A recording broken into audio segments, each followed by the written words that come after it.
Hello students, communication skill in English की इस video series में हम लोग डिस्कस करेंगे आज possible gateways to avoid barriers means how to reduce barriers how to reduce barriers in communication means how to reduce the effects of barriers in effective communication. तो communication proper तरीके से हो, इसमें जो बैरियर्स आ रहे हैं, जो नॉइज़ क्रिएट हो रहा है, उसे कैसे हम रिड्यूस कर सकते हैं, उसके प्रभाव को हम कैसे कम कर सकते हैं, उसके लिए हमें क्या तौर-तरीके अपनाने होंगे, क्या रास्ते चुनने होंगे। तो जब कभी भी हम कम्युनिकेशन कर रहे हों, उस समय हमें कुछ बातों का ध्यान देना अत्यधिक आवश्यक है। कुछ पॉइंट्स जो हम आगे डिस्कस करेंगे, उन्हें अगर हम अप्लाई करते हैं, तो कम्युनिकेशन प्रॉपर होगा, कम्युनिकेशन इफ़ेक्टिव भी होगा। First gateway that you should use in communication that is use common language यानी जब कभी भी हम कम्युनिकेशन कर रहे हों, हम कॉमन लैंग्वेज का यूज़ करें, ऐसी लैंग्वेज का यूज़ ना करें जो कॉमन ना हो, जो दोनों को समझ में ना आती हो। अगर हम ऐसी लैंग्वेज यूज़ कर रहे हैं जो केवल हमें ही समझ में आ रही है, सुनने वाले को नहीं समझ में आ रही है, तो ऐसी लैंग्वेज को यूज़ नहीं करना चाहिए, बल्कि आपस में क्लियर कर लेना चाहिए कि किस भाषा में बात की जाए जिससे वो रिसीवर को समझ में आए, रिसीवर अंडरस्टैंडेबल फॉर्म में हो। Second one is encode the message well. ये रिसीवर की ड्यूटी है कि वो इस बात को सुनिश्चित करे कि अगर उसे मैसेज समझ में नहीं आ रहा है, तो वो कन्फर्म कर ले, खुद से रिपीट करके रिसीवर से अपना कन्फ्यूज़न दूर कर ले कि उसने क्या कहा है या क्या लिख के भेजा है। बिना मैसेज को प्रॉपर तरीके से समझे हुए हम उस पे रिस्पॉन्ड नहीं करेंगे as a receiver. Next, avoid physical barriers यानी जो भी फिजिकल बैरियर्स हैं जैसे कि साउंड है, डिस्टेंस है, टाइम है, इन चीज़ों को हम अवॉइड करें। जब कभी हम किसी से बात कर रहे हो तो एटमॉस्फेयर शांत हो, डिस्टेंस इतनी हो कि बोलने वाले के शब्द सुनने वाले को भली भांति सुनाई पड़े। इसके अलावा अगर हम किसी को रिटन मैसेज भेज रहे हैं, तो हम उसे ऐसे तरीके से लिख के भेजें, इस तरीके से लिखें जिससे कि वो साफ-साफ हो, स्पष्ट हो और कोशिश ये करें कि मैसेज को टाइप करके उसका प्रिंट आउट फॉर्म भेजें, जिससे कि पढ़ने वाले को मैसेज स्पष्ट तरीके से समझ में आए। Next one is use appropriate style यानी उचित तरीका अपनाएँ, वो तरीके जो रिसीवर को समझ में आए, जिसके लिए रिसीवर कंफर्टेबल हो। अवॉइड नेगेटिव और एंग्री टोन। जिस समय हम लोगों से कम्युनिकेट कर रहे हो उस समय नेगेटिव टोन का या बहुत ही गुस्से में आके बात ना करें, क्योंकि जब हम गुस्से में होते हैं तो सुनने वाले उसका फिर प्रतिरोध करने की स्थिति में आ सकते हैं, वो रेजिस्ट करने की पोजीशन में आ सकते हैं। वो हो सकता है बजाय आपकी बात को सुनने और समझने के, वो ये रास्ता ढूँढें कि हम कैसे बोलने वाले का या सेंडर को जवाब दें। तो इसलिए जो है, जब कभी भी हम किसी से कोई बात कर रहे हों, तो उस समय टोन प्रॉपर होनी चाहिए। Next one is avoid psychological barrier यानी जो भी मनोवैज्ञानिक बैरियर है, हमारे एटीट्यूड है, हमारा ओपिनियन है, हमारे दूसरों के बारे में जो राय है, वो इन सब को भूल के हम कम्युनिकेशन पे ध्यान दें, क्या कहा जा रहा है और उसमें हमारा क्या रोल है। Next is be open, frank, and positive.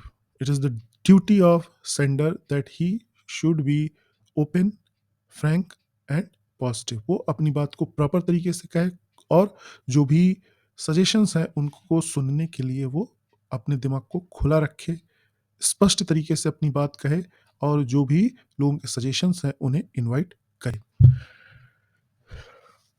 Next point to remember to avoid communication barriers is appreciate and understand cultural differences. अगर इंटरकल्चरल कम्युनिकेशन हो रहा है तो वहाँ पे एक दूसरे को के कल्चर को प्रॉपर तरीके से अंडरस्टैंड करके यानी प्रॉपर तरीके से समझ के फिर हमें कम्युनिकेशन स्टार्ट करना चाहिए।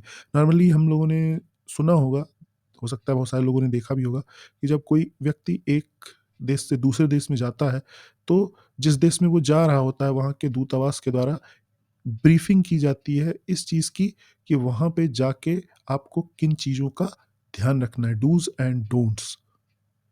क्या प्रिकॉशंस लेने हैं, क्या नहीं करना है और क्या करना है। जिससे कि वहाँ के लोगों से आप प्रॉपर तरीके से कम्युनिकेट कर पाएँ। क्योंकि हो सकता है आप कोई ऐसी चीज़ कर रहे हों, जो आपके देश में तो उसका इम्पैक्ट पॉज़िटिव पड़ता हो, लेकिन अगले कल्चर में जहाँ आप जा रहे हैं, वहाँ पे वो चीज़ बहुत अच्छी ना मानी जाती हो। तो इसलिए दूसरे कल्चर्स को समझें, जानें, फिर उनसे आप इंटरैक्ट करें। Next one is listen and read carefully, यानी ध्यान से सुने और ध्यान से पढ़ें। तो ये चीज़ें कैसे करेंगे, इसको हम लोग आगे जो हमारे टॉपिक्स होंगे listening skill and reading skill, उसमें डिटेल में डिस्कस करेंगे। अभी सिर्फ हम इतना कह सकते हैं कि हमें ध्यान से सुनना है या पूरे फोकस के साथ पढ़ना है मैसेज को। Next, avoid information overload. It is the duty of message sender. The person who is sending the message, he must consider that the message should not be overloaded with lots of information. उसे ये बात का ध्यान देना है कि message में बहुत ज़्यादा इन्फॉर्मेशन एक साथ न दे दी जाए।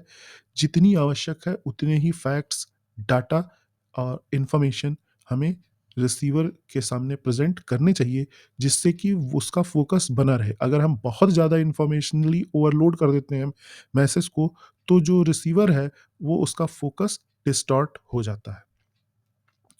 Next one is try to experience the word from the receiver's perspective, यानी जो हम रिसीवर के सामने अपना मैसेज प्रेजेंट करना चाहते हैं, हम रिसीवर्स के साइड में भी अपने आप को एज्यूम करके ये समझने की कोशिश करें कि अगर ये मैसेज हमारे पास आता तो हम इस पे कैसे रिएक्ट करते, और उस हिसाब से जो हमें अच्छा लगता है, तो हो सकता है वो दूसरों को भी अच्छा लगे। जो हम अपने लिए अच्छा समझते हैं, वही दूसरों के लिए भी अच्छा समझें। तो इसलिए रिसीवर के पर्सपेक्टिव से मैसेज को क्रिएट करना है। Last one is knowledge of audience before communication.